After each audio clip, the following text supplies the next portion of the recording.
Welcome to The Explainer. Today we're diving into a really powerful idea about how we choose to live our lives. It's all about that shift from just, wishful thinking to actually doing something. So it all started with this one line. And get this, it wasn't found in some old philosophy book or at a fancy seminar. Nope, it was spotted on the back of a semi-truck, just roaring down the highway. As the author of our source material said, sometimes the universe doesn't just whisper to you, it yells past you at 70 miles per hour. All right, let's back up for a second to really get why that message hit so hard. It all starts with a list of dreams that was basically just gathering dust on a shelf. And honestly, it's a list that might feel a little too familiar to a lot of us.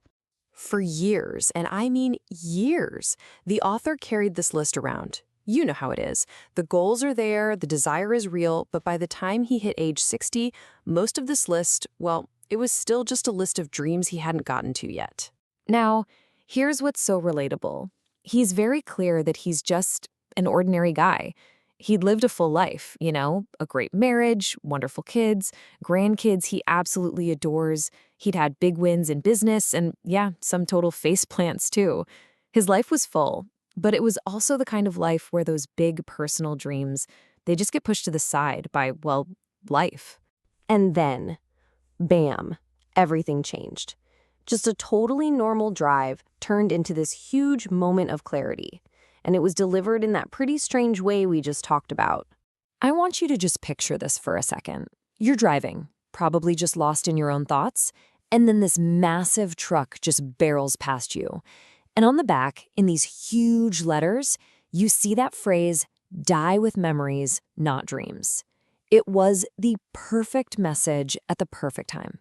And this right here, this is the light bulb moment.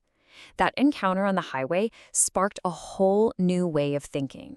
The past, that list of things he hadn't done, it wasn't a list of failures. It wasn't some kind of prison sentence. It was just information. It was data. And the present, that suddenly became a wide open opportunity. With this new perspective, all those old sayings we've heard a million times suddenly felt different. Stuff like don't leave your music still inside you or live like you're dying. They stopped being just empty platitudes you'd see on a coffee mug. They started feeling like a direct, personal, and really urgent set of instructions. So with this new fire lit under him, the whole game changed. The question wasn't, man, what if I had done that anymore? It became, okay, what am I going to do now? And that is when the action really started. Just look at this. It's amazing. That old dusty dream list got turned into this new, living, breathing memory list. The dream of a master's degree became enrollment at the University of Florida. That vague idea for an online business became a real launched website, retirepreneur.com. And I love this part.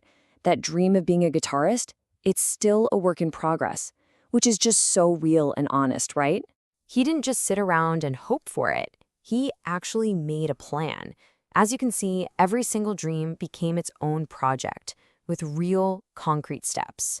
From actually applying to grad school, to facing down a fear of public speaking, to booking travel for the future. This is what it looks like to move a dream from your head into your actual life. So here's the real core of it. The motivation wasn't about just checking boxes or racking up achievements anymore. The new goal was so much deeper.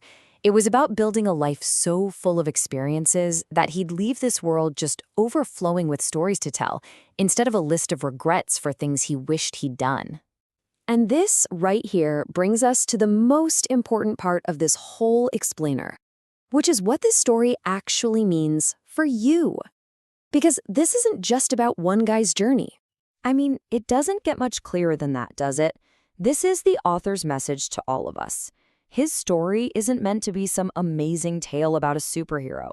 It's meant to be proof, a quiet example of what's possible for any of us regular people who just decide to start. And that really is the bottom line. The only thing that separates a dream from a memory is making the decision to begin.